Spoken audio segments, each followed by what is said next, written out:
Je pense que l'important, c'est de... I think that what matters today in relation to democracies is that they must be built on law, on justice, not on moral judgment.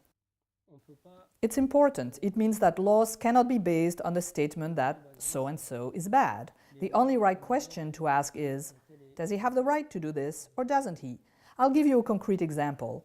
Now in France, people say, the problem isn't with jihadists, the problem is with radical Islam.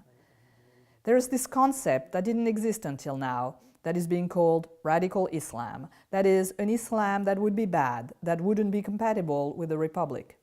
And people say, that's the enemy, the true enemy. But I think that by doing so, we only make the problem worse. I mean, we may not agree on our values with other people, but the question remains, is this person allowed to think that way, or must we impose one same way of thinking on everybody, even when it isn't dangerous? You cannot force people to all think the same way. You cannot attack people for their thoughts. You cannot tell people, this is the way you must think.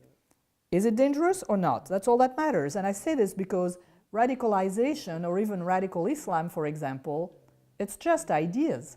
And we must fight ideas with other ideas. We change people's minds by engaging with them, not by forcing them. This is by way of saying that you cannot change the world with a show of force. You can change it with politics and with dialogue. Je crois que c'est ça le problème où on est aujourd'hui. And today, most states have decided to change things with a show of force. And that's how come we won't find a solution. I believe this is our problem today. We say we're going to fight a war in order to bring democracy, but you have to show that democracy is the best option instead of bringing it by force. Plutôt que de l'imposer.